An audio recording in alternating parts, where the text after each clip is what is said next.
Paracha de cette semaine. Vaishma Yitro. Yitro, il a entendu Cohen Midian, le prêtre de Midian, et Kol Asher Asa Elokim le Israël. Tout ce que Akadosh Baruch Hu, il a fait à Israël. La Torah nous raconte que Moshe Rabbeinu, quand il est venu, alors va s'appeler Moshe. Moshe, il lui a répété tout ce qui s'est passé. Les commentateurs, ils demandent, je comprends pas. Yitro, il avait écouté.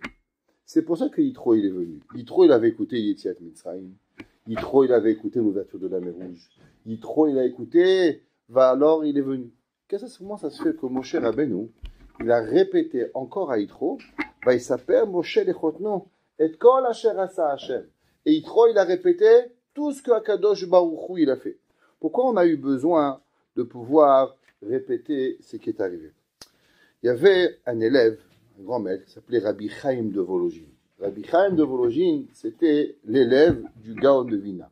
Il a écrit un livre très connu qui s'appelle le Nefesh HaChaim. Si un jour vous avez envie d'apprendre de la morale profonde, kabbalistique, un petit peu, alors vous apprenez ce livre, Nefesh HaChaim. Dans les yeshivot, on étudie énormément ce livre, traduction, l'âme de Chaim. Il est transmis, basé sur les enseignements du Harizal et du Gaon de Vilna. Il a écrit un livre, Nefesh HaChaim, qui part là-bas.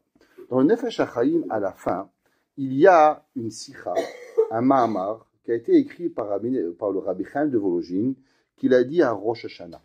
Dans le ma'amar, si vous prenez, il est coupé en 3 parties. Une partie, il y a un espace, une deuxième partie, et une troisième partie. Pourquoi il est séparé en 3, ce ma'amar? C'est écrit dans l'histoire qu'au moment où Rabbi Chaim de Volojine, il a donné ce ma'amar de Moussar, tellement il a apporté les gens à réfléchir sur leur vie, sur qui ils sont. Les gens pleuraient tellement. Les gens arrivaient avec une connaissance d'eux-mêmes à un tel grand niveau que les gens s'évanouissaient dans la salle. Et au milieu de la dracha, Rabbi Chaim de Volojine, il a dû arrêter le cours, ouvrir les fenêtres. Les gens ont dû se raviver. Quand tout le monde était repris de leurs esprits, il a continué. Et les gens se sont encore évanouis de peur du ma'amar de Rabbi Chaim de Volojine. Il a arrêté le cours une 2e fois. Et après, il a pu reprendre une 3e fois.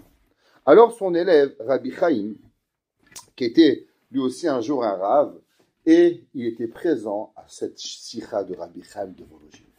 Quand il est devenu lui-même un rave, alors il a dit, quel cours je pourrais donner pour impressionner la communauté, bien sûr, de qui je viens, Rabbi Chaim de Volojine, et de cette Torah extraordinaire. Alors, qu'est-ce qu'il fait? Il décide de réécrire complètement la sikha, l'enseignement de Rabbi Chaim de Volojine, et il se dit, avec cela, je vais impressionner toute la communauté, et vraiment, je vais arriver à faire quelque chose d'extraordinaire. Alors, il arrive, et il se passe 5 minutes, 10 minutes, et il n'y a pas d'émotion qui rentre. 15 minutes, 20 minutes, et toute la sikha, elle passe, sans que personne s'évanouisse, sans que personne pleure, sans que personne n'a la moindre émotion. Alors Rabbi Chaim, il n'en peut pas, il n'arrive pas à croire. Alors il décide d'appeler son rav, d'appeler son ami, qui était lui-même présent à cette sikha. Et il va le voir, et il lui dit, dis-moi, est-ce que tu te rappelles de la sikha? Il dit, bien sûr, je me rappelle. Qui c'est qui pouvait oublier? De notre vie, on a palpé la kedusha, la sainteté, on a failli mourir à cette sikha. Il dit, tu peux me demander une question? Comment ça se fait quand moi j'ai retransmis la sikha, j'ai eu aucune émotion qui a été transmise dans l'assemblée? Alors le Nachalat David, qui était son ami, il dit, laisse-moi te raconter une histoire. Il dit, tu sais, un jour, dans ma ville, il y avait 2 pharmaciens. Alors aujourd'hui, être pharmacien, c'est pas compliqué. Vous achetez des médicaments et vous les revendez. Mais à l'époque, être pharmacien, c'était un peu plus que ça. À l'époque, les pharmaciens devaient faire leurs propres médicaments. Donc on allait à l'université, on apprenait les mélanges des médicaments, et les médicaments étaient fabriqués dans la pharmacie même. Et dans la ville de Volojine, il y avait 2 pharmaciens. Les 2 pharmaciens, un qui était connu pour pouvoir guérir tout le monde. Et l'autre, quand tu achetais un médicament chez lui, généralement, tu mourais la semaine d'après. Alors, un jour, le monsieur qui n'avait pas une bonne renommée d'être pharmacien, il va voir son ami, il dit, regarde, nous 2, on a appris dans la même université, on a suivi le même parcours. Est-ce que tu pourrais m'aider à comprendre pourquoi mes médicaments, ils guérissent pas les gens? Et même pire, à chaque fois que mes médicaments, je les donne, ça s'empire et après ils viennent chez toi, ils viennent plus jamais chez moi. Après tout, je fais rien de mal, je veux vraiment sauver les gens. Alors le deuxième pharmacien, il vient le voir et dit, regarde, je suis prêt à venir, regardez qu'est-ce que tu fais. Alors il vient le voir et dit, regarde, qu'est-ce que tu fais pour pouvoir, quel est ton médicament pour telle maladie? Alors il dit, on met tel médicament et tel mélange, on fait ci, on fait là. Il dit, exact, je fais pareil. Il dit, qu'est-ce que tu fais pour le mal de tête? Je fais ça, je fais de l'aspirine, exactement. Qu'est-ce que tu fais pour tel médicament? Il dit, je sais pas. Tu fais exactement comme moi. Il dit, est-ce que ça dérangerait que la prochaine fois que tu fais des médicaments, je vienne voir ta fabrication de médicaments? Il dit, bien sûr. Regarde, je veux juste comprendre pourquoi j'arrive pas à guérir les gens. Alors, il l'invite dans sa pharmacie, et là, il le regarde faire tous les médicaments. À la fin, il dit, je viens juste de comprendre. Tu sais qu'on a inventé ce qui s'appelle la pasteurisation. La pasteurisation, c'est quoi? C'est que, bien sûr, avant de mettre les médicaments, il faut nettoyer, faire bouillir. Monsieur Pasteur, Louis Pasteur a inventé la pasteurisation. Et dit, j'ai remarqué que toi, tu utilises les mêmes verres où il y avait un médicament d'avant. Et dans ce même médicament, tu mets le médicament. Et tu te rends pas compte qu'en vérité, tu mélanges plein de médicaments. Tu mélanges l'aspirine, tu mélanges tel médicament, et tu mélanges la pénicilline. Il y a même des résidus de médicaments, d'autres potions. Et c'est pour ça que non seulement tes médicaments ne marchent pas, mais en plus tes médicaments tuent tes patients. Le Nachala David, il a dit à Rav Chaim, c'est exactement pareil. Dans la vie, il y a deux personnes. Il y a une personne qui vit la Torah. Il y a une personne qui vit le judaïsme. Il y a une personne qui vit ce qu'elle dit. Alors quand elle vous le transmet, alors automatiquement c'est vrai. Rabbi Chaim de Vologine, quand il a donné sa sikha, son cours de Torah de Ahavat Hashem, Yirat Shamayim, chez lui c'était tellement vivant qu'automatiquement on pouvait le ressentir tellement grand que pratiquement il nous a fait partir de ce monde avec la Torah. Quand il nous a parlé de l'âme de Dieu, c'était pas un cours, c'était une réalité. À l'inverse, toi, sans vouloir te vexer, mais tu es pas au niveau de Rabbi Chaim. Alors quand tu dis quelque chose, dans ton cœur il y a de la gava, dans ton cœur il y a du casse, dans ton cœur il y a plein de mauvaises midotes. Alors quand tu transmets ton cours, tu transmets aussi ton cours avec tellement de mauvaises midotes qu'automatiquement, non seulement ton cours, il n'arrive pas à faire que les gens vont ressentir la Torah, mais à l'inverse, les personnes, ils vont même peut-être, malheureusement, arriver à ne pas croire en Dieu, parce qu'ils vont voir l'orgueil et les mauvaises midotes dans ton cours. Pareil, Moshe Rabbeinu. Moshe Rabbeinu, il va répéter à Yitro toute l'histoire d'Égypte. Qui était Yitro? Yitro était un prêtre qui avait fait toutes les idolâtries du monde. Et quand Yitro, il va entendre, bien sûr, entendre quelque chose n'est pas pareil que de vivre quelque chose. C'est marqué dans nos Chachamim que Nadav et Avihu, c'est marqué Ahare, Mot, Shene, Bene, Aharon, Vayamutu. C'est marqué dans la Torah après la mort des deux enfants de Aharon, et ils sont morts. Nous demande le Maor Vashemesh. Pourquoi c'était marqué après la mort des deux enfants de Aharon, Vayamutu, ils sont morts? On est mort, on est mort. On ne peut pas mourir deux fois. Pourquoi la Torah dit Ahare, Mot, Shene, Bene, Aharon, Vayamutu? Nous dit la Torah, parce qu'en vérité, un homme, quand il fait une mitzvah, il arrive tellement à se connecter à Dieu qu'en vérité, son âme, elle veut tellement se rapprocher d'Akadosh Baruch Hu que quelque part, c'est une mort. C'est une séparation de l'âme du corps. Vous savez, le Shulchan Aruch, il dit, comment un homme, il doit prier? Aujourd'hui, malheureusement, nous, on prie téléphone cellulaire, avec un petit journal, avec...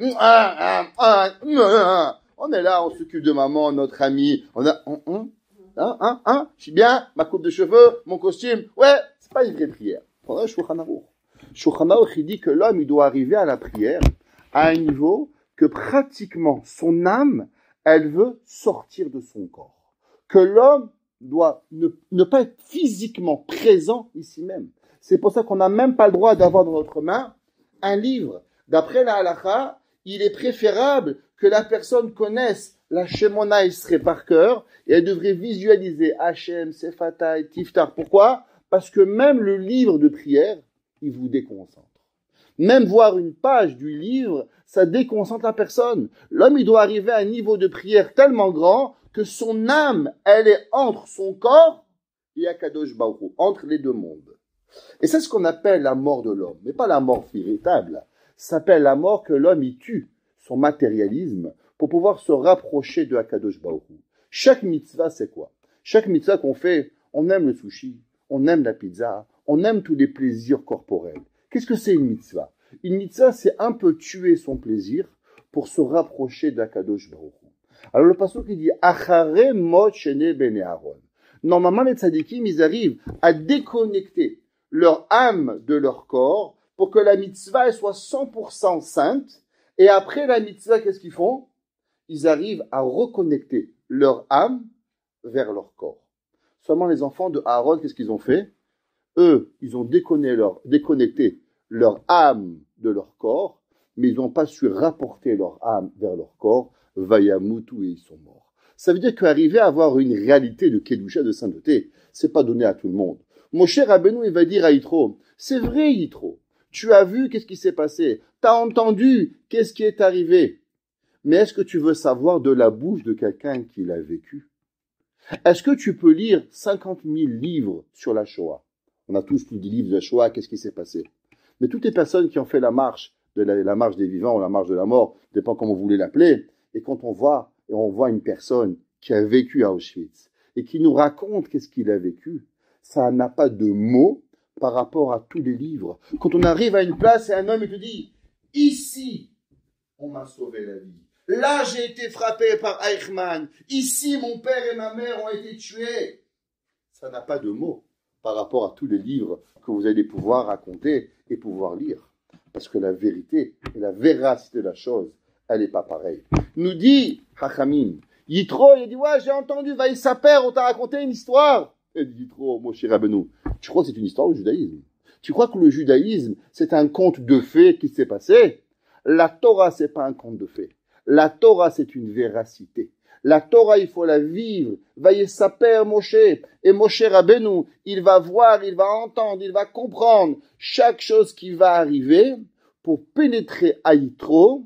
Qu'est-ce qui va arriver? Et la preuve de ce que je vous dis, vous savez, Yitro est un homme extraordinaire. Il va comprendre la Torah.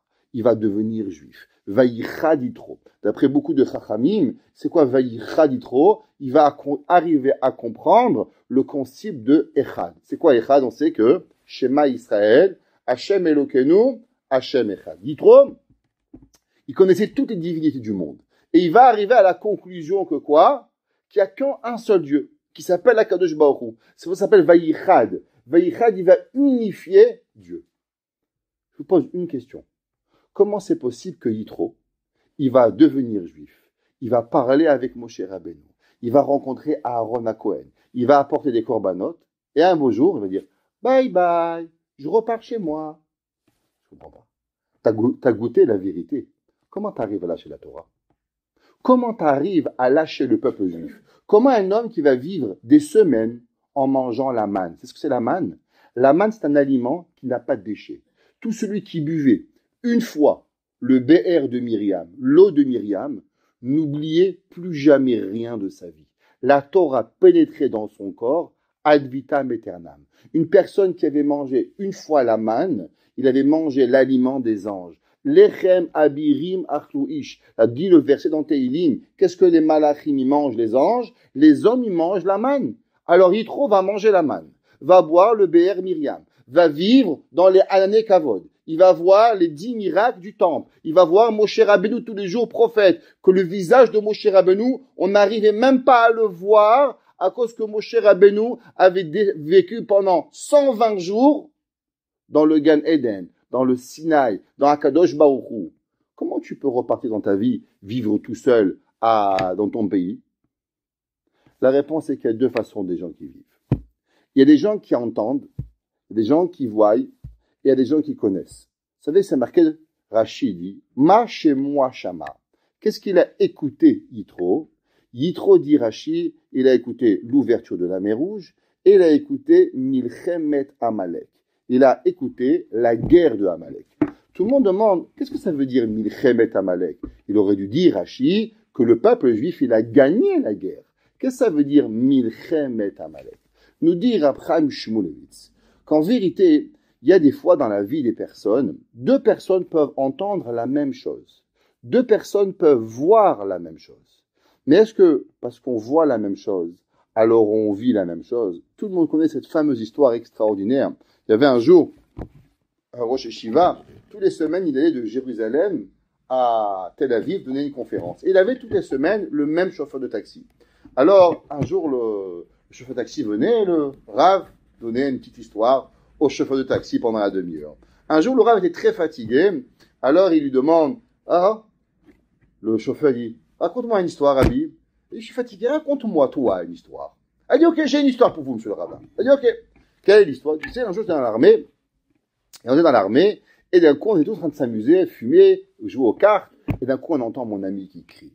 Mon ami qui hurle. Alors, on arrive et on voit un serpent entouré sur son pied. Et là, on ne sait pas quoi faire. Et là, le capitaine, il dit, il faut appeler un tireur d'élite. Et le tireur, il va tirer sur le serpent, et il va le tuer. Et là, je demande la question, et s'il le rate? Ben, s'il le rate, il le tue. Il dit, écoute, tu sais, c'est un peu bizarre, là, on prend une chance. Alors, il y avait là-bas un religieux, et tu sais, tu prends une 50% de chance de vivre, 50% de chance de mourir. Peut-être que, fais Kriyat Shema, au moins avant qu'il tire. Au moins maximum, t'es mort, t'as fait Shema Israël. Alors il dit, ok, et le monsieur qui a le serpent autour de sa cuisse, il dit Shema Israël Hashem Elokeinu Hashem Echad, et par miracle, le serpent défait son nœud du pied et il part. Alors le chauffeur, le rabbin demande au chauffeur de taxi, qu'est-ce qui est arrivé à ce monsieur? Et ben lui, il a quitté l'armée, il habite maintenant à Jérusalem, et il a 15 enfants, il est rabbin. Il dit, waouh! Il dit, et toi, tu as fait tes chouvas? Il dit, pourquoi? Moi, j'avais le serpent autour de mon pied. Qu'est-ce qui s'est passé? Les deux ont vécu la même chose. Seulement un va le vivre et un va le voir. Yitro, qu'est-ce qu'il a fait venir en vérité à Yitro, à Am Israël? C'est qu'Yitro, il s'est dit, moi, j'ai entendu l'histoire du peuple juif. J'ai entendu que Dieu il a ouvert la mer Rouge. J'ai entendu qu'Akadosh Baruch Hu, il a puni les 10 plaies. Ça m'a fait tellement peur que je suis venu, je me suis intéressé à savoir qu'est-ce qui se passe.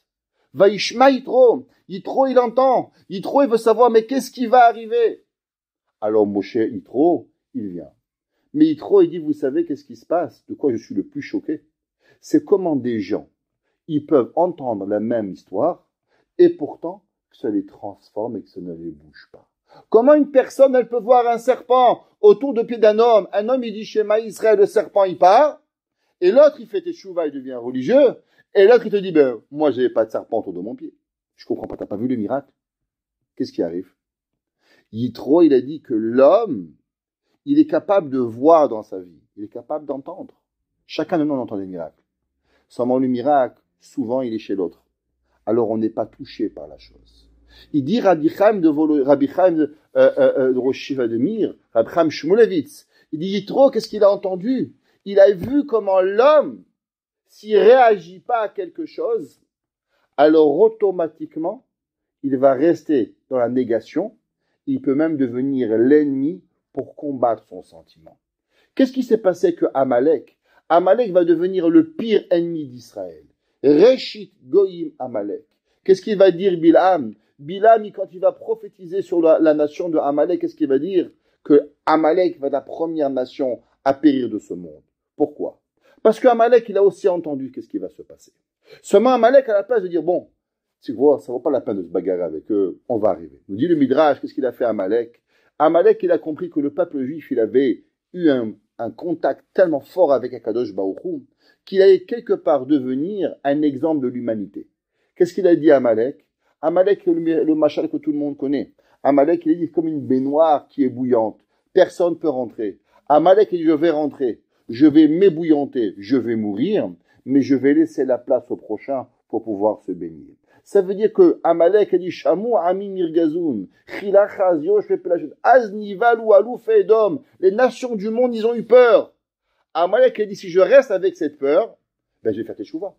Si je reste moi aussi avec ce sentiment, alors qu'est-ce qui va m'arriver? Je vais devenir une bonne personne. La seule et unique façon de combattre mon envie de devenir une bonne personne, c'est de dire du mal. C'est de faire du mal. Combien de fois dans notre vie, on dit du mal d'une personne parce qu'en vérité, cette personne, elle réveille en nous une bonne qualité. Ça veut dire on a une personne en face de nous qui s'est levée le matin. Par exemple, sa grand-mère, elle est malade. Elle a demandé, ma fille vient me chercher. Elle l'amène à l'aéroport. Quelqu'un avait besoin de quelque chose. Elle a fait quelque chose de bien. Oui, tu sais, un tel, il a fait telle chose. C'est quoi notre première réaction? Soyons honnêtes. Notre première réaction, mais non, tu crois qu'elle est une gentille personne? Mais c'est pas vrai. Sa grand-mère toujours a lui file 100 pièces. C'est pour ça qu'elle est partie. Je comprends. Pourquoi tu l'as démolie? Elle a fait du bien. Cette personne, elle a fait du bien. Pourquoi notre sentiment à nous, c'est que dès qu'on entend qu'une personne fait du bien, on veut la détruire. On veut trouver un défaut à ce qu'elle a fait. La réponse, elle est simple. C'est parce que quand ça nous touche, parce que nous-mêmes, on est touchés par ce sentiment, alors ce sentiment, il nous réveille. Ahavat Israël, Kabet Avicha Vetimecha, Ahavat Hashem, Tfila. C'est pas important lequel. On est là, tu sais, un tel, elle a resté toute la journée à la prière à Kippour. Ouais, parce qu'il y avait des garçons là-bas, c'est qu'elle voulait qu'on la voie. Mais pourquoi tu parles du mal? Pourquoi tu peux pas juste dire bravo, elle est restée à la synagogue? Pourquoi tu peux pas le dire? La réponse, elle est quoi? La réponse, elle est parce que dès qu'on a un sentiment qui nous provient à l'intérieur, pour détruire ce sentiment, on doit dire du mal. Amalek, qu'est-ce qu'il a fait Amalek? Il a eu un sentiment. Fais rien. Tu peux rien faire. Parce que si tu acceptes le sentiment, ou tu deviens bien, ou après, qu'est-ce qui se passe? Tu vas devoir le combattre. Et pour le combattre, il faut faire du mal. Chaque fois qu'on dit du mal de quelqu'un, rappelez-vous de ça, c'est seulement parce que la vérité qu'il a fait, elle nous a touchés tellement profondément que ce point de vin, il vient nous chercher. Alors on doit le démolir. C'est pour ça qu'Yitro, il a dit, Vaishma Yitro, Milchemet Amalek. Il dit, si je fais rien, je vais arriver à les haïr. Donc je dois à tout prix venir et les voir. Malgré que Yitro, il va pas comprendre comme le peuple juif. Parce que si vraiment Yitro va comprendre ce que Akadosh Baruch Hu il fait, comment ça se fait qu'il va arriver à quitter le peuple juif?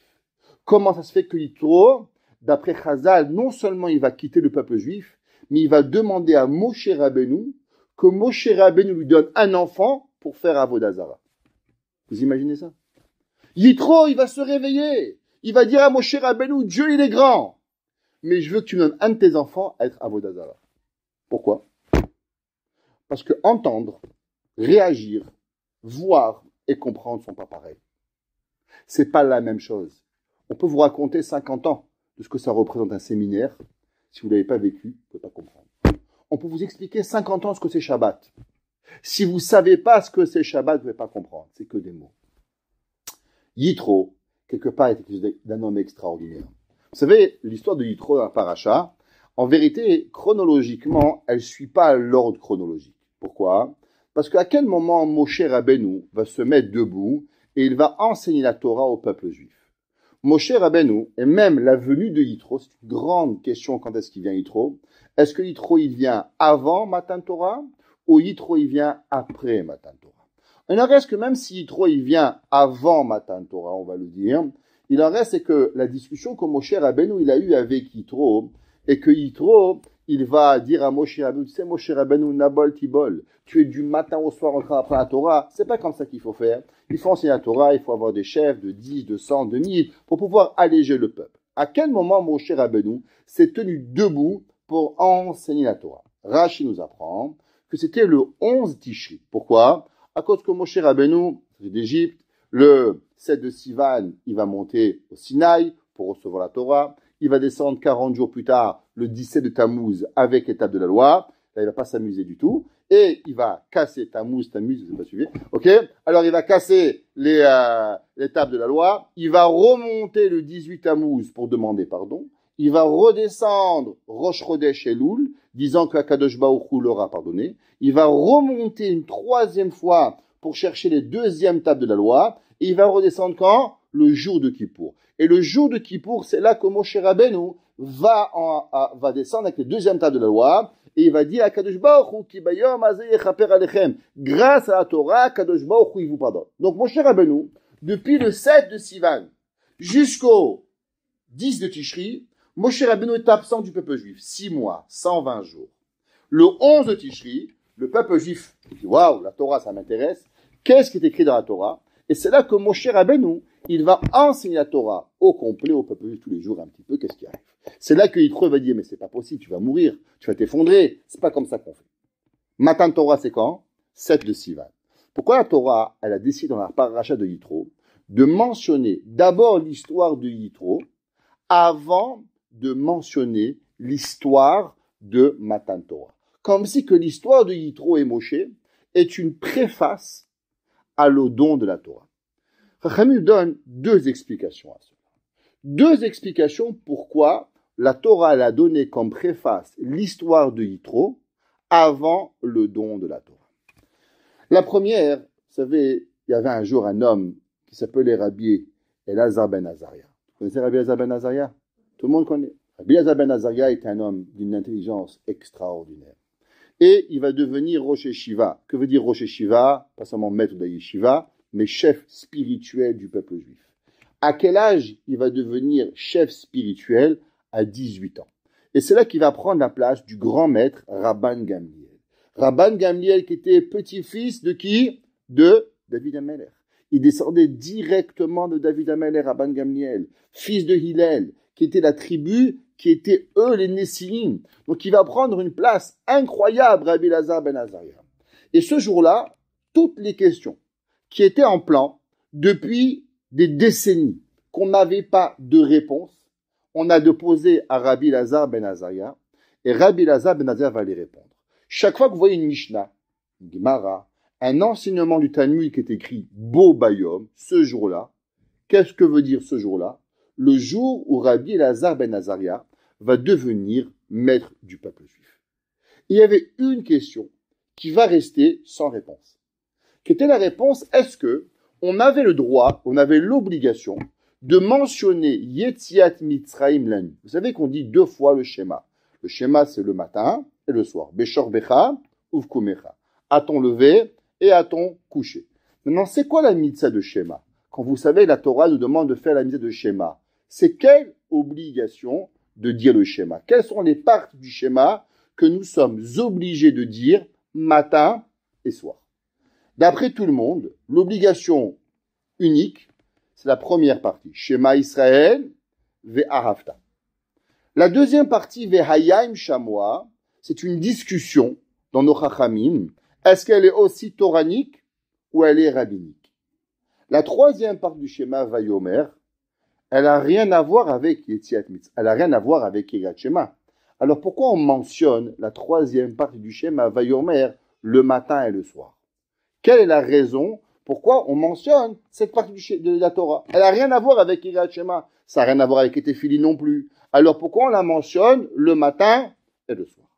La seule et unique raison, c'est parce que dans cette partie de la Torah, on mentionne la sortie d'Égypte. On mentionne Ani Hashem Elokechem, Asher Hotzeticham Eretz Mitzrayim. Donc du fait qu'on mentionne la sortie d'Égypte, alors c'est pour ça qu'on la mentionne. La Gemara demande, ok, le matin, on sait que tous les jours, on doit mentionner la sortie d'Égypte. Mais est-ce que l'obligation de mentionner la sortie d'Égypte, c'est seulement le matin ou aussi le soir? Chachamim n'avait pas tranché la halakha jusqu'à Rabbi Elazar ben Azaria. Rabbi Elazar ben Azaria n'avait pas encore tranché la halakha. Est-ce que nous sommes obligés de la Torah que le matin ou aussi le soir? La Gemara nous enseigne qu'il y avait un homme qui s'appelait Ben Azai. Ad Shedarsha Ben Zoma, pardon. Qu'est-ce qu'on dit à Pessah? Ben Zoma va venir et il va dire un verset. C'est marqué dans la Torah, Kol Yemechayecha, Yemechayecha Yamim, Kol Yemechayecha Halelot.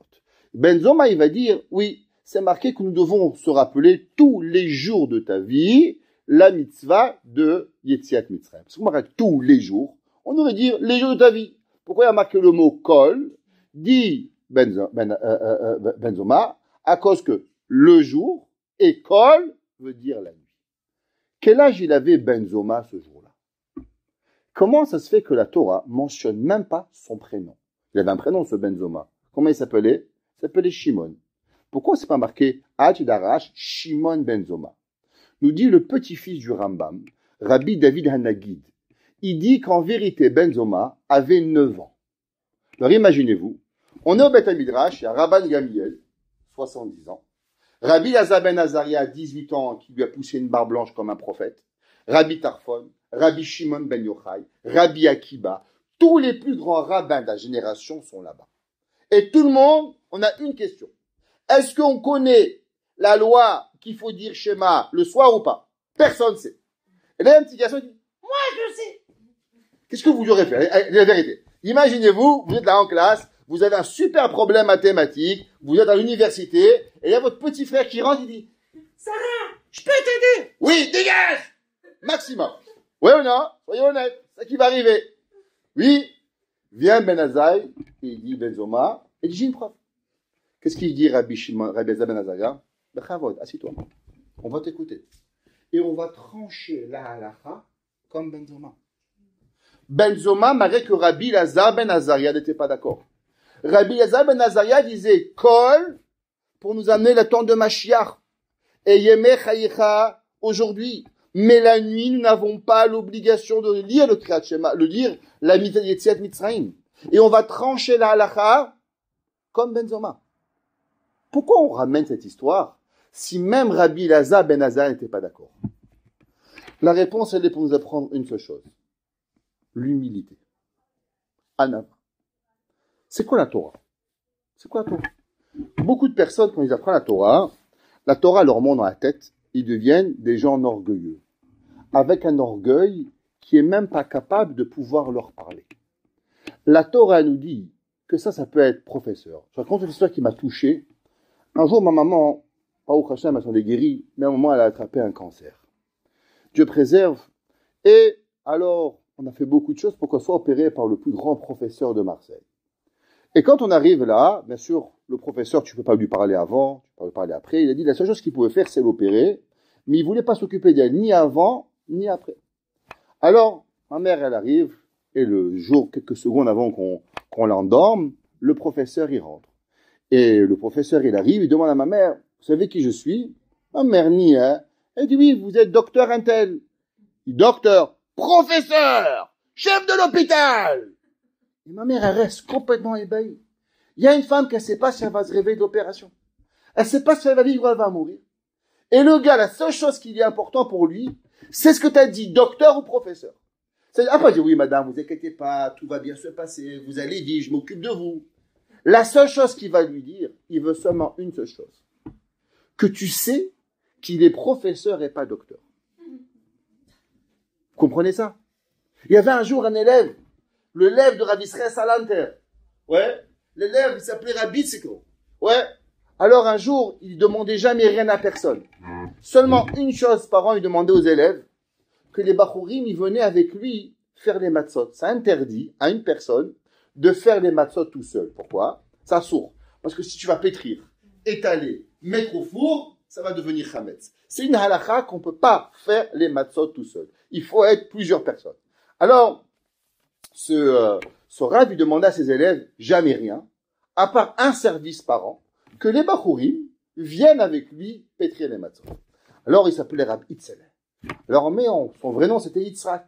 Alors, il y avait un jour, les Bachourim sont arrivés, et entre eux, il y a un copain, il dit, Yitzhak, quelle heure il est? Et Rabbi Itzemi Petersburg, qui était le talmid de Rabbi Israël Salanter, le Rosh Hashiva, il lui dit, 9 heures. Et là, le Bachour, il devient blanc. Il dit, mais Rabbi, c'est pas vous que je demandais. Il dit, mais quel est le problème? Un Yitzhak ou un autre Yitzhak? L'essentiel, c'est que t'as l'heure, non? Ça veut dire que Rabbi Itzemi Petersburg, il n'avait même pas une hava amina quand t'as dit Yitzhak, quelle heure il est, que tu parlais avec quelqu'un d'autre. Le professeur d'université, lui, il veut savoir que tu vis ou que tu meurs, il s'en fout. Mais si tu crèves, sache que tu es mort dans la main d'un professeur, pas d'un docteur. Ça, c'est son summum de la gava. Rabbi Elazar ben Azaria, elle a dit, tu sais pourquoi je peux devenir Rosh Hashiva, moi, à 18 ans?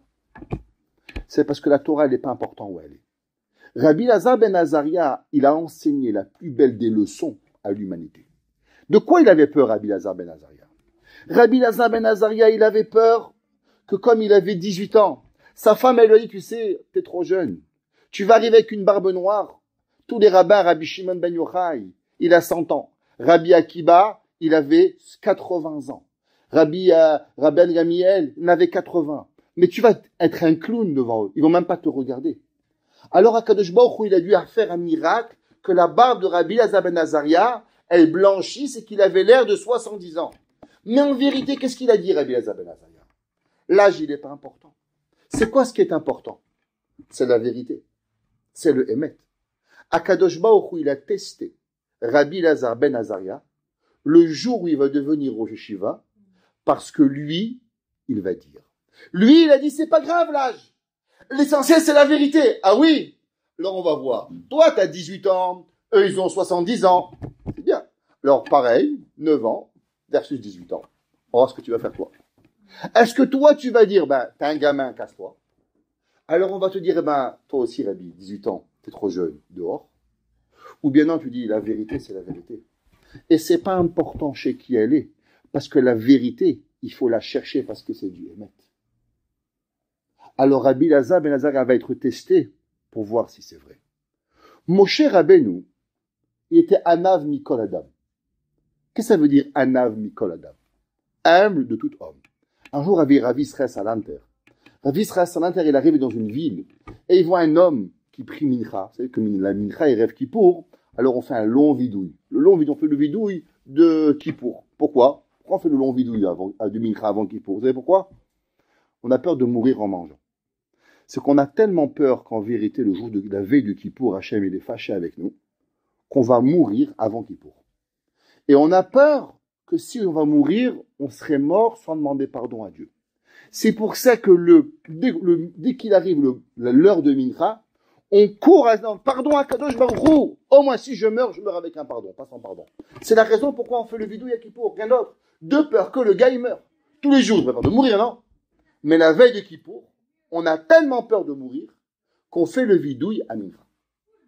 Alors il arrive, et là le monsieur dit, Hacham, j'ai fauté, j'ai volé, j'ai dit la shonara, et il pleure, je suis rien, je suis la poussière de la terre, je vaux rien du tout, je suis un crapaud, je suis un limace. Le Rav, il dit, quel Rav, quel bonhomme, incroyable. Alors il va le voir, et il demande, dis-moi, il y a une place à côté de toi. Il dit, non mais Rabbi, mais vous devez vous asseoir devant. Il dit, non. Là, tu pries tellement bien que je vais m'asseoir à côté de toi. Tu m'inspires dans ta prière, j'ai jamais été inspiré autant. Alors on ne dit pas de problème, Rabbi, asseyez-vous là. Et vendredi soir, pareil, le mec il pleure. Shabbat, Kippour matin, il pleure, il est là. Et le Rav, il sent son âme qui flotte dans le ciel tellement elle est proche d'Akadosh Baruch Hu. Et là, on arrive à lier la Torah. On fait monter combien de personnes à Kippour? 6. Vous savez un peu la halachot? Shabbat, 7. Kippour, 6. Yom Tov, 5. Chol HaMoed, 4. Lundi et jeudi, combien? 3. Super. 3, 4, 5, 6, 7. Ok?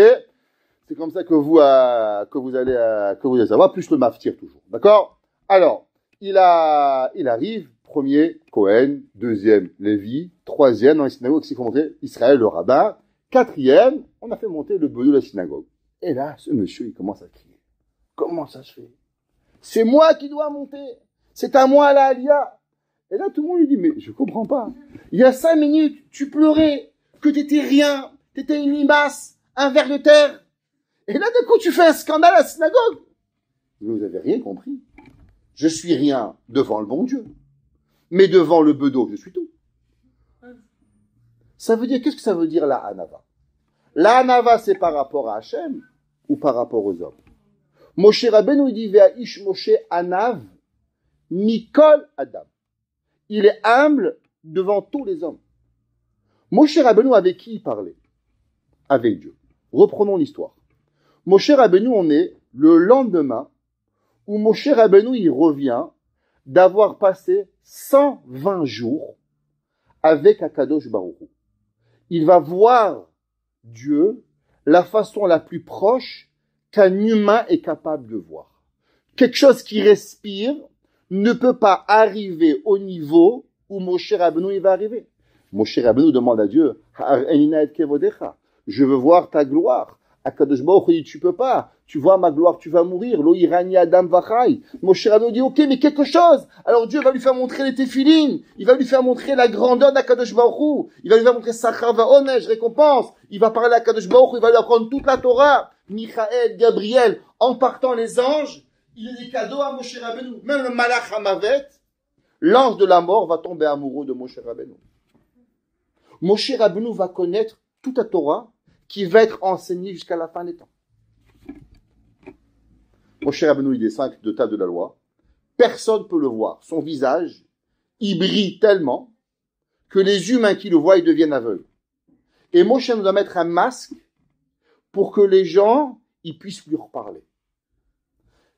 Il y a un prêtre qui arrive, qui vient d'un pays qui s'appelle Midian. Il s'appelle Yitro, pas Yitro de bonheur. Okay, il s'appelle Yitro. Et il arrive et il dit à Moshe, Moshe, je pense que tu fais mal. La vérité. Allez, faut être honnête. Tu sais qui tu parles là? Tu parles à Moshe Rabbeinu, qui parle à Dieu, qui parle aux anges. Même Aaron, Kohen Gadol, Myriam, prophétesse, elle comprend même pas c'est qui Moshe. Ils vont même dire du Lashon Hara de Moshe Rabbeinu, parce qu'ils vont même pas comprendre qu'est-ce que ça veut dire Moshe Rabbeinu. Et toi, tu viens, monsieur Yitro, tu veux des conseils à Moshe Rabbeinu, mais reste à ta place. Mais moi, si j'avais été Yehoshua, j'aurais dit Yitro, mais va jouer au billes. Casse-toi. Dégage. T'es malade. Qu'est-ce qu'il dit Moshe Rabbeinu? Waouh. T'as raison, je me suis trompé. Comment c'est possible? Ils nous disent, nos mefarshim, il dit l'écart allez-vous, parce que Moshe Rabbeinu, il était anav. Et en vérité, Akadosh Baruch Hu, il avait fait un test à Moshe Rabbeinu. Après que tu vis 120 jours dans le Sinaï, après que tu as la grosse tête énorme, est-ce que Moshe Rabbeinu, tu peux encore apprendre de tout le monde? Ou bien tu n'es pas capable d'apprendre de tout le monde? Moshe Rabbeinu, il va dire, Vayishma Moshe. Moshe dit, tu as raison, Yitro. Be'emet ezeu chacham, alomed mikol adam. L'homme, il doit apprendre de tout le monde. Et même si Yitro, il n'a pas vu Mahamad Har Sinaï, Yitro, il n'a pas vu les 10 plaies, Yitro, il n'a pas passé par la mer Rouge, alors en vérité, dans sa Kedusha sainteté, il est à 50 millions d'années-lumière de moi, Moshe Rabbeinu. Et encore, je suis gentil quand il dit 50 millions. Mais encore, tu peux apprendre de quelqu'un. Parce que Ve'aish Moshe Anav. Pourquoi la Torah, elle a mis ça en préface à la Torah? Avant les 10 commandements, avant d'étudier, il y a une chose qu'on doit apprendre. À combien on veut apprendre. Mais pour pouvoir apprendre, il y a une seule chose qu'il faut. Avoir de l'humilité. Il y a un dicton chinois qui dit, un verre plein ne peut être rempli. Ça veut dire, si on veut apprendre, qu'est-ce qu'on doit faire? On doit vider le verre pour pouvoir le remplir. Si tu penses que tu sais tout, tu pourras jamais apprendre de personne. Apprendre, ça veut dire que tu veux à tout prix comprendre que tu sais pas. Mais si tu veux seulement que l'autre, il te confirme que tu sais tout, ça ne va pas jamais marcher dans la vie. Moshe Rabbeinu, la Torah nous dit, avant de t'enseigner Anochi Hashem Elohim, je vais t'apprendre c'était qui Moshe Rabbeinu. Moshe Rabbeinu qui va parler à Dieu, même après qu'il parle à Dieu, il pouvait encore savoir et venir. Il y a un deuxième enseignement qui arrive. Il y avait un jour un Rav, il s'appelait Rav Meir Hadash. Rav Meir Hadash, c'était le Mashgiar la Yeshiva de Mir, qui va être le fils, le père de Rav Moshe Hadash, beau-père de Rav Chaim, le Rosh Yeshiva de Rav Mordechai Ezrachi. Il est venu à Montréal, quelques années, vous rappelez, Rav Mordechai Ezrachi, qu'on avait fait le gars de la Yeshiva. On avait fait venir Rav, le Rosh Rav Baruch. Et un jour, Rav Meir Hadash, et un Bachour est venu le voir et lui dit, Rabbi, est-ce que c'est possible que vous veniez me marier? Parce que généralement, qui c'est qu'on demande qui nous marie? Pas celui qui a une belle voix. On s'en fout qu'il ait une belle voix. Seulement le Rav, avec qui on est là, on demande. Moi, je me suis marié, je demande à mon Rosh Yeshiva. D'habitude, de l'écoute, il est venu à mon mariage, il nous a honoré de sa présence. Venir, c'est ça. On apprend avec lui, on veut qu'il nous marie. Alors le Rav Meir Hadash lui a dit, regarde, je vais faire un effort, mais je te promets pas, parce que je suis une pneumonie et je suis malade. Donc vraiment, si j'ai un peu de force, je vais venir. Mais sinon, trouve un backup, comme ils disent en anglais. Ok? Alors le Bachour, il est là la veille du mariage, il ne sait pas, est-ce que le Rav il va venir, le Rav il va pas venir. Il est un peu anxieux quand même. Et à l'heure du mariage, qui c'est qui rentre au mariage? Fatigué, le Rav Meir Hadash. Le Rav il arrive, et là tout le monde fait la passe, il comprend, il n'y a pas les discours là, à la séfarade pendant 2 heures. Bonjour messieurs, bon. On fait le mariage, tic-tac, on fait le mariage qui va se passer rapidement pour le Rav. Alors on a fait la choupa, mais le Rav il est béni, avant la bracha du Rav, c'est incroyable. Et la choupa elle finit et le Rav, à peine s'il tient sur ses pieds, on le ramène, il est en train de trébucher tellement il est épuisé, avec 40 de fièvre, et il repart à la maison. Mais le Bachou, il est tellement content que le Rav il a marié. 10 heures du soir, on entend Yahami Maye, tout le monde chante. Le Bachou ne comprend pas qu'est-ce qui se passe. Et il voit à la porte le Rav. Le Rav, il revient au mariage. Le Bachou, il ne comprend pas.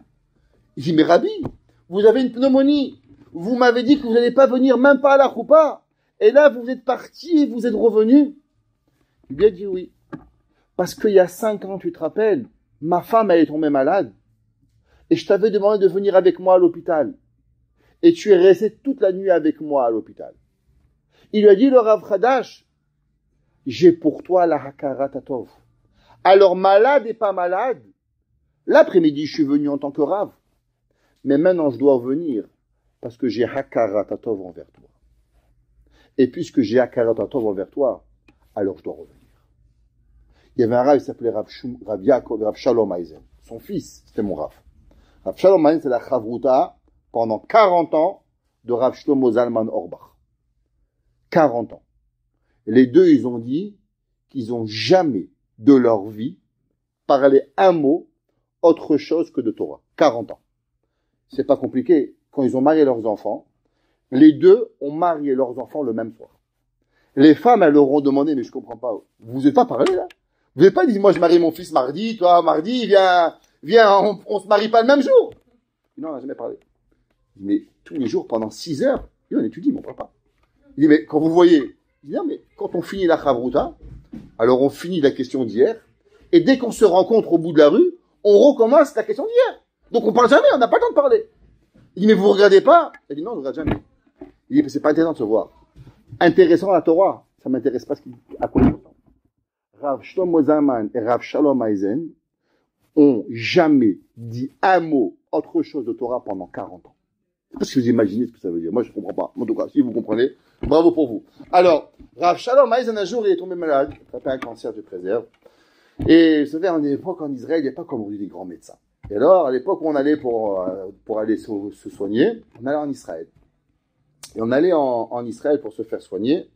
Et là-bas, Baruch Hashem, il a eu des traitements et il a pu guérir. Et il y a des années plus tard, il y a eu le Shushan Purim, c'était le Rav Moshe Feinstein qui est décédé. Et le jour où Rav Moshe Feinstein est décédé, c'était Shushan Purim, on l'a enterré en Israël. Il est mort à Purim, il a été enterré à Shushan Purim en Eretz Israël. Le Rav Eisen a demandé à ses enfants est-ce qu'ils pouvaient aller au mariage. Il était malade, il avait de la fièvre et il était très malade. Il ne pouvait même pas se mettre debout. Les médecins, ils lui ont dit, monsieur, vous ne pouvez pas sortir. Si vous sortez, vous pouvez mourir. Alors, le Rav Eisen a accepté de ne pas aller à l'enterrement de Rav Moshe Feinstein, puisqu'il y avait plein de monde, il y avait plein de microbes, et ainsi de suite. Après les Shiva, le Rav Eisen, il a demandé qu'on amène un minyan, et qu'il va aller demander pardon à Rav Moshe Feinstein, qu'il n'a pas pu être à son enterrement. Il dit, attends, un minyan? Pourquoi? Et vous savez, quand j'étais en Amérique, le Rav Moshe Feinstein, il a su que j'étais en Amérique et il s'est assuré que j'ai du cachet. Il s'est assuré que j'avais des filets. Il s'est assuré que j'avais tous mes besoins à l'hôpital. Alors, c'est vrai que je suis malade et qu'un malade, il est exempté des mitzvot. Mais, à Karatatov, elle est partie où la mitzvah?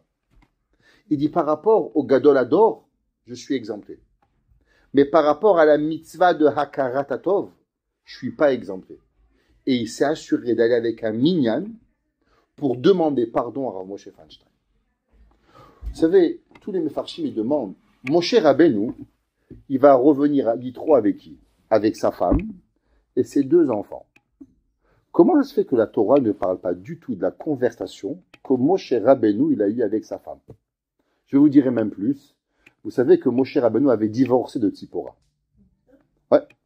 Et quand est-ce que Moshe Rabbeinu va se remarier avec Tzipora? Il va se remarier le jour où Tzipora va revenir. Achar Shiluchea. C'est marqué Vaishma Yitro. Et Yitro, il va venir. Et il va venir avec Tzipora et ses 2 enfants. Achar Shiluchea. Nous disent Chachamim. Qu'est-ce que ça veut dire Achar Shiluchea? Que Moshe Rabbeinu avait divorcé de sa femme. Et si Moshe il avait divorcé de sa femme, quand est-ce qu'il va se remarier avec Tzipora? Le jour où Tzipora va revenir avec Yitro. Donc en vérité, ce jour-là, c'est le mariage de Moshe et Tzipora. Et vous avez vu, bon Hachem, après dans des séminaires, vous n'étiez même pas au courant. Comment ça se fait que la Torah, elle ne nous parle même pas de cet moment extraordinaire du remariage de Tzipora? Alors, juste un petit cours de Shlom Bayit, là, ça vaut la peine. Pourquoi Moshe Rabbeinu, pourquoi Yitro va ramener seulement Madame Tzipora maintenant? Nous dit le Yakar, quelque chose d'incroyable. Il dit, vous savez, quand on se bagarre avec quelqu'un, on se chamaille avec quelqu'un, il faut être honnête. Vous savez, les gens qui ne sont pas honnêtes, ils ne pourront pas grandir dans la vie. Ceux qui veulent être honnêtes, il faut connaître ses qualités et il faut connaître ses défauts. Qu'est-ce que c'est un défaut? Ça veut dire savoir où ça fait mal. Quand on est en querelle avec un ami ou une amie, par exemple, vous avez une meilleure amie, votre best friend, ouais, best friend forever, BFF, comment ils appellent ça? Ouais, Hazak. J'apprends à mes enfants, ils m'apprennent, hein, vous croyez pas, je suis pas là, je suis pas retardé, ok? Ma BFF, ouais. Alors, ma best friend forever. Et un beau jour, ta best friend, tu lui demandes, tu me prêtes ta jupe? Tu dis non. Et là, ça te fait la peine. Le cœur, il est cassé. Qui c'est qui peut dire, qui peut pardonner, comme si qu'il ne s'est rien passé? Alors on essaye d'oublier. On est des humains. Mais la réalité, elle est que la difficulté, elle n'arrive pas à nous faire oublier. Plus notre amitié, elle est grande, plus ce qu'on va recevoir, qui est pour nous quelque chose de facile, quelque chose de tellement facile à faire, et que notre ami va refuser de nous le donner, et plus la blessure, elle va être grande. Votre petit copain ou copine que vous connaissez une fois de temps en temps, elle vous refuse, ça ne vous touche pas. Mais plus l'amitié, elle est grande, plus l'amitié, elle est forte, plus l'amitié, elle est solide, et souvent pour une bêtise, une jupe, un pantalon, une kippa, une voiture, n'importe quoi, pas une grande chose, il dit prête-moi s'il te plaît ta voiture de ton père, mon père veut pas que je t'apprête, je peux rien faire, ça on comprend. Prête-moi ça, je peux pas te faire. Mais, vraiment, tu peux venir s'il te plaît avec moi? Non, j'ai pas envie, j'ai mal au pied. Quoi? Moi, ta BFF, t'as mal au pied pour moi, comment tu me fais ça à moi? Et là, le cœur, il est cassé. Et quand le cœur, il est cassé, c'est très, très, très difficile de pouvoir recoller le cœur. C'est une des raisons qu'il y a beaucoup de personnes qui ont la peur du mariage. Parce que quand on est un ami, on dit casse-toi. Allez, je peux mon copain, tu peux ma copine. Mais qu'est-ce qu'on dit à son mari quand il nous a fait de la peine? Qu'est-ce qu'on dit à sa femme quand il nous a fait de la peine? C'est difficile de vivre avec quelqu'un qu'on a du remords dans le cœur. C'est difficile à dire yes. C'est difficile à dire à quelqu'un de vivre avec quelqu'un le sentiment qui est d'avoir eu de la peine avec quelqu'un. C'est quasi impossible. C'est pour cela que Yitro, il a vu que Moshe Rabbeinu et Tzipora se sont divorcés. Moshe Rabbeinu n'a pas ramené Tzipora à Moshe avant. Pourquoi? Parce qu'il a dit, jamais plus ils vont être capables de se remettre ensemble. Parce qu'après qu'on s'est divorcé, c'est qu'on s'est chamaillé. Si on s'est chamaillé, alors la cicatrice dans le cœur, elle va rester. Et comme la cicatrice dans le cœur, elle va rester, alors on ne pourra plus jamais être de nouveau unis. C'est quoi le mariage?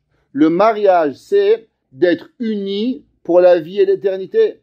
Alors comment se fait-il qu'on pourrait remettre deux personnes ensemble? Yitro, il a dit à sa fille, vaut mieux pas être marié que d'être marié avec quelqu'un que toute ta vie tu vas avoir dans ton cœur une trace.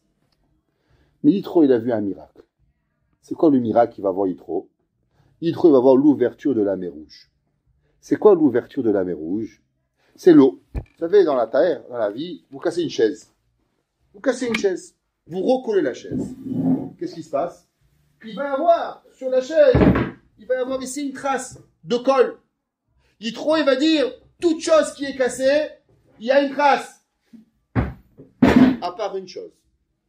Que quand elle se casse, quand elle se recolle, elle n'existe pas de trace. Est-ce que vous savez ce que c'est? Hein? L'eau?